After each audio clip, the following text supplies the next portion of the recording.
Quand tu es titulaire, tu es dégueulasse. Zabarni, alors lui par contre, lui je vais faire une session vanne dessus, parce que lui il est vraiment dégueulasse. Quand tu lui donnes 5 minutes, il te met des doublés. Ce mec là est une énigme totale, Alfonso Moreira, je crois, un truc comme ça là. Alors lui c'est quoi? C'est qui ce type là? C'est Pelé Prime. Par contre, il y en a un autre qui va se prendre une session vanne, c'est sur l'aile gauche, notre ami Lucas Hernandez. Salut les escrocs, j'espère que vous allez bien. Pour les nouveaux arrivants, bienvenue dans le vestiaire de Matt. Et on va se faire le débrief sur le match qui vient de se terminer entre le PSG et Lyon au Parc des Princes. Et on a perdu 2-1. J'ai beaucoup de choses à dire sur ce match, c'était dégueulasse, mais je pense qu'il y a des choses qui expliquent ceci. Alors déjà... grand merci au Paris Saint-Germain pour la qualification contre Liverpool 2-0 et 2-0 à Anfield. Je pense qu'il y a pas mal de joueurs qui ont laissé des plumes. On a vu notamment João Neves qui a été laissé au repos. Ces deux matchs ont été très intenses et donc il y a pas mal de joueurs qui ont été laissés au repos. Du coup, on se trimballe une équipe un peu remaniée et moi il y a des joueurs, je vais leur tomber dessus. Mais on va commencer un par un et on va commencer avec le gardien. Matvei Safonov. Alors, Safonov ce soir ne fait pas un mauvais match. Il se prend juste 2 pétards, il peut rien faire. Le premier, c'est de notre ami Hendrik. Hendrik, dans les même pas 5 premières minutes, il envoie une patate premier poteau. Ça tape le poteau justement, ça rentre, ça fait 1-0. Et derrière, c'est un but de Moreira qui a été tonitruant pendant le match. Il peut rien faire, pareil. Je vais pas lui tomber dessus parce qu'il ne peut pas faire grand chose. Pacho. Alors c'est intéressant parce que la vidéo d'avant, contre Liverpool, justement, je disais que quand je parlais de Pacho, c'était tout le temps match parfait. Pacho, match parfait. Et je lui avais dit, hein, arrête de faire des matchs parfaits parce qu'en fait, dans mes vidéos, à chaque fois, je perds une minute à dire Pacho, match parfait. Bon, on dirait qu'il m'a entendu. Voilà, on dirait qu'il m'a entendu. Et Pacho, ce soir, c'est léger, c'est bof. Le premier but, il se fait un peu berner par notre ami Hendrik. Pacho, ça n'a pas été grandiose, mais bon, c'est le meilleur défenseur de foot à l'heure actuelle. Donc ça arrive de faire de mauvais matchs. Pour moi, ce soir, c'est un mauvais match. Zabarni, alors lui, par contre, lui, je vais faire une session vanne dessus, parce que lui, il est vraiment dégueulasse. Lui, c'est bon. Ça fait 8 mois qu'il est au PSG, il y a rien qui va. Le mec, il est lourd, il est lent, je sais pas ce qu'il tracte. Il y a un problème avec son corps. Va falloir qu'il passe un IRM, lui. Parce que lui, il y a quelque chose qui va pas. Lui, il y a quelque chose... Alors, soit il a les os de verre, soit il tire quelque chose d'invisible qu'on ne voit pas sur le terrain, mais c'est quelque chose de très lourd. Parce qu'il est très lent, ce mec. Faut le renvoyer en Ukraine. Lui, faut le renvoyer à Bournemouth, là-haut, là. Mais on l'a acheté 70 millions, mais il n'y a rien qui va, Déjà, il va me lâcher le numéro 6. Tu n'as pas les qualités techniques requises pour porter le numéro 6. Le numéro 6, c'était Marco Verratti. Voilà. Donc, tu vas prendre un numéro pété. Le 3, là, le 2, un truc comme ça, là, 3-4. Ça t'ira très bien. Ou un numéro 78, 87. Truc comme ça, là. Le numéro 6, tu vas le lâcher. Le numéro 6, c'est pour les milieux de terrain, les milieux défensifs. C'est pas toi. C'est pas toi. Toi, tu es un surfeur. Coupe-cheveux mi-long, blond, machin, type australien. C'est très bien. Mais ne fais pas de football. Arrête tout. Ah, qu'est-ce qu'il est mauvais. Je ne peux plus. Moi, Zabarni, je peux plus. Hein. Pourtant, j'y allais doucement avec lui. Hein. Je me disais, laisse-lui du temps. Il faut un temps d'adaptation. C'est un Ukrainien, il parle pas la langue. Il joue à Bournemouth en Angleterre. Donc peut-être qu'il parle anglais, mais il parle pas français. Ni espagnol, ni portugais, parce que dans le vestiaire du Paris Saint-Germain, on sait que ça parle ces langues-là. Non, ne parle rien du tout, ne parle pas, va-t'en, en fait, ne dis rien et va-t'en. Qu'est-ce qu'il est mauvais, y a rien qui va. Je ne trouve pas une qualité à ce mec-là, en fait. Peut-être l'anticipation de temps en temps. Pas ce soir. Il me fait péter les plombs, ce type. Ce soir, Zabarni, c'est dégueulasse. Voilà, je vous le dis clairement, c'est dégueulasse. Hakimi, ce soir c'est compliqué. Est-ce que je vais lui tomber dessus? Bien sûr que non. Hakimi, il joue tous les matchs, ce mec. Il se donne à fond tous les matchs. Donc oui, ce soir, voilà, il avait moins de piles. Mais les piles, la batterie, là, il a utilisé sur les 2 fois 90 minutes à Liverpool. Donc Hakimi, c'est pas un très bon match. C'est pas grave, ça peut arriver. Par contre, il y en a un autre qui va se prendre une session vanne. C'est sur l'aile gauche. Notre ami Lucas Hernandez. Alors... Lucas Hernandez, faut savoir un truc. C'est que si je dis pas de bêtises, il me semble qu'il est dans le top 3 des plus gros salaires du club. Voilà. C'est l'un des plus vieux du club.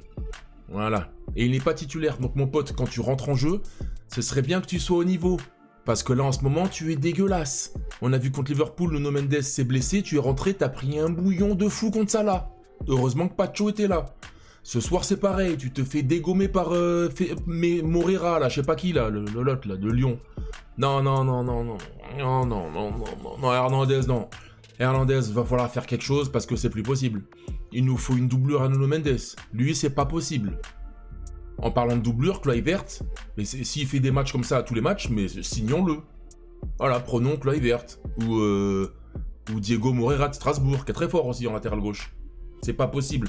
Le match qu'il fait ce soir, mais c'est ignoble, ignoble, y a rien qui va. Les passes, c'est pas dans les pieds. Il se fait dépasser. En plus, il est stupide, ce type. Hein. Ça fait pas mal de fois, je vois qu'il fait des actions stupides. L'année dernière, contre le Bayern, dans la Coupe du Monde des clubs, là, je sais pas quoi, là, il se prend un rouge débile. En Champions League cette année, il fait une action bizarre, il se prend un rouge débile. Là, pareil, il roule sur le ballon avec la main contre Hendrick. Ouais, gros, c'est bon. C'est quoi ces joueurs-là? Alors oui, beaucoup d'expérience, très grande carrière. Tu as pris beaucoup de LDC, peut-être 3, 2 il me semble. Tu étais très fort. C'est plus le cas. Alors, soit tu te ressaisis, soit tu changes de club. Parce que là, c'est plus possible.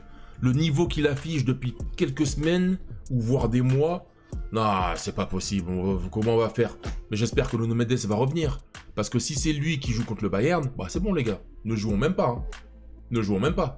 On va se prendre une flopée de buts, on va se taper l'affiche. Donc j'espère que Nuno Mendes sera là. Prochain joueur, Vitinha. Vitinha, c'était pas évident. Sur le deuxième but, il se prend une charge d'Hendrick. Il se fait limite une entorse, mais il n'y a pas faute. Je peux le comprendre, il n'y a pas faute, je ne vais pas faire le mec de mauvaise foi. Ok, il n'y a pas faute, mais il se blesse. Et donc du coup, il est remplacé à la 40e, je crois. Un peu avant la mi-temps, par Zaïre Emery. Donc on va passer directement à Zaïre Emery. Ça a été un peu un match compliqué à l'ensemble de l'équipe. Enfin, on a fait un mauvais match. Mais je peux le comprendre. Les joueurs ont laissé des plumes à Anfield. Voilà.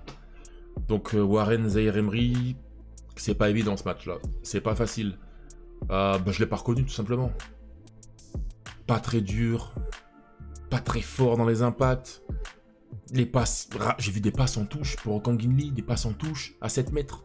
Oh, c'est terrifiant, mais je vais pas lui tomber dessus. Joueur que j'ai trouvé intéressant alors que je lui tombais dessus souvent. Dites-moi ce que vous en pensez. Lucas Beraldo, pardon. Lucas Beraldo, je l'ai trouvé intéressant. Il a failli mettre un putain de but d'ailleurs en première période. Leur gardien, la greffe, là, je sais pas quoi là. C'est qui ce type là aussi là? Le mec il fait des sauts, il va partout. C'est qui ce mec là? Il y a que contre Paris que il joue bien. C'est terrifiant ça aussi. Lucas Beraldo, ouais, je l'ai trouvé intéressant. Alors, je vais dire quelque chose, attention, faites pas un remix. Juste que Lucas Beraldo, je trouve, quand je le vois jouer en 6, parce que d'habitude il joue soit DC, soit DG, quand je le vois jouer en 6, je vois qu'il analyse, il scanne souvent le terrain et il me fait penser à doucement, faites pas de remix. La manière de scanner le terrain me fait penser à Sergio Busquets, tout le temps à regarder à droite, à gauche, devant lui, machin. Et sa taille, la manière dont il se déplace. Voilà, je dis pas que c'est Sergio Busquets. Hein. Non, pas du tout. Loin de là. Juste voilà, il me fait penser à lui dans sa manière de se déplacer et de scanner le terrain. Prochain joueur, Seny Mayulu. Je l'ai pas vu. Voilà. Seny Mayulu, c'est un fantôme. Je sais pas, voilà, dites-moi ce que vous en pensez de Seny Mayulu. Ce soir, moi, je ne l'ai pas vu. Alors, Seny Mayulu, merci pour tout. Tu es encore un très jeune joueur, donc on va pas te tomber dessus. Moi, personnellement, je vais pas te tomber dessus. Mais ce soir, c'est pas un bon match. Encore une fois, je me répète, c'est à l'image de l'équipe. Donc ça sert à rien de l'attaquer lui personnellement. Prochain joueur, Désiré Doué. Voilà, ça a été mauvais. Qu'est-ce que je voulais que je vous dise? Il a tenté, ça n'a pas souvent réussi. Alors peut-être que au lieu de tailler les joueurs du PSG, je vais peut-être aussi faire l'éloge de certains joueurs lyonnais qui m'ont marqué. Alors il y a Greff là, le gardien là, qui était très fort. Il y a Kluivert, le latéral gauche. Niakate là, Moussa Niakate qui a fait le match de sa vie avec Maitland-Niles, aussi l'ancien Arsenal, qui a été très fort. Diego Moreira, je sais pas quoi là, latéral gauche là. Ailier gauche, Alfonso Moreira, je crois, un truc comme ça là. Alors lui c'est quoi? C'est qui ce type là? C'est Pelé Prime? Qu'est-ce que c'est? C'est quoi ce mec là? Dites-moi là, c'est quoi? Je comprends pas. Le mec il a fait un match injouable. Le mec est injouable. Hendrick aussi, il m'a bien gonflé les burnes aussi là. Il a fait un bon match. Et il y a eu aussi l'ancien de Liverpool, comment il s'appelle? Tyler Morton, je crois. Qui a été très correct. Plus que correct. Ensuite, Gonzalo Ramos, voilà, Gonzalo Ramos, c'est toujours la même chose. Quand tu es titulaire, tu es dégueulasse. Il loupe un penalty en plus qui est mal tiré. Mais qu'est-ce que c'est mal tiré? Oh, son penalty est mal tiré, mais c'est dégueulasse. D'ailleurs, moi, il y a un truc qui me dérange avec les footeux, là. Hier, il y a eu l'Atlético Madrid contre Real Sociedad, ça finit au penalty. Eh les gars, votre métier, c'est footballeur, d'accord? Donc, un attaquant ou un milieu de terrain qui tire mal un penalty, c'est pas normal. C'est pas normal. Vous faites ça depuis 20 ans, 25 ans, et vous n'arrivez pas à tirer à ça du poteau. Mais c'est une folie, ça, c'est une dinguerie. Vous faites que ça de vos journées, vous vous entraînez. C'est comme si demain on va au bureau, tac tac tac, je dis n'importe quoi. On a fait des photocopies toute notre vie. Notre patron nous dit ouais, fais-moi une photocopie de ça. On fait la photocopie, la feuille elle est complètement froissée. Mais c'est quoi? On a fait ça toute nos vies et là on n'arrive pas? Non, c'est pas possible. C'est pas possible de tirer des pénaltys de cette manière. À un moment donné, tu choisis un côté et tu tires. Il n'y a pas de je vais faire un contre-pied. Non, non, non. Tu choisis un côté et tu tires à ça du poteau, point barre. Gonzalo Ramos, c'est pas évident. Ça a été dégueulasse. Gonzalo Ramos est fort que quand il rentre et qu'il reste 4 minutes de jeu. Voilà. Ça, je comprends pas, lui aussi. Il veut plus de temps de jeu, mais quand il a 90 minutes, il est dégueulasse. Voilà. Quand tu lui donnes 5 minutes, il te met des doublés. Ce mec-là est une énigme totale. Une interrogation totale. Gonzalo Ramos, transparent. Voilà. Et ensuite, il y a eu des entrées. Kanginli. Attendez, je vais changer ça. Je vais mettre en présentation. Voilà. Il y a eu Kanginli qui est rentré. Qui a été infect. Avare en effort. Des passes en touche, pareil. Je faisais référence tout à l'heure à Zaïre Emery qui faisait des passes en touche avec Kanginli. Bah, les deux, ils ont fait des passes en touche tout le match. Voilà. Ils ont joué... Kanginli, il a joué 30 minutes que des passes en touche. Zaïre Emery, il a joué 50 minutes. Pareil, c'était pas évident. Dembélé qui a fait une bonne rentrée, qui a envoyé une espèce de... un pétard sur la barre transversale. La frappe était incroyable. Et Kvaratskhelia, voilà. Kvaratskhelia qui rentre, qui fait une putain d'entrée, et qui met un but incroyable encore une fois. C'est le seul joueur en ce moment. En fait, c'est le seul joueur sur qui on peut compter constamment. Voilà. Constamment, à tous les matchs, c'est lui qui va répondre présent. Kvaratskhelia, qui es-tu? Kvaratskhelia, tu es beaucoup trop fort. C'est le gros point positif de cette vidéo, c'est que Kvaratskhelia est à un niveau stratosphérique.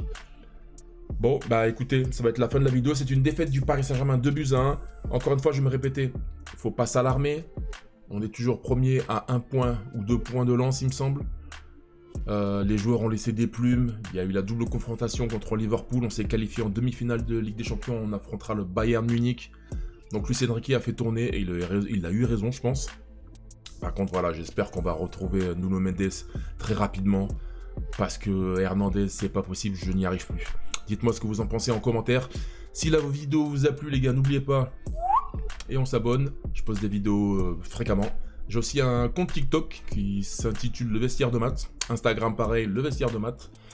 Et voilà. Les gars, à la prochaine. Faites attention à vous. Peace.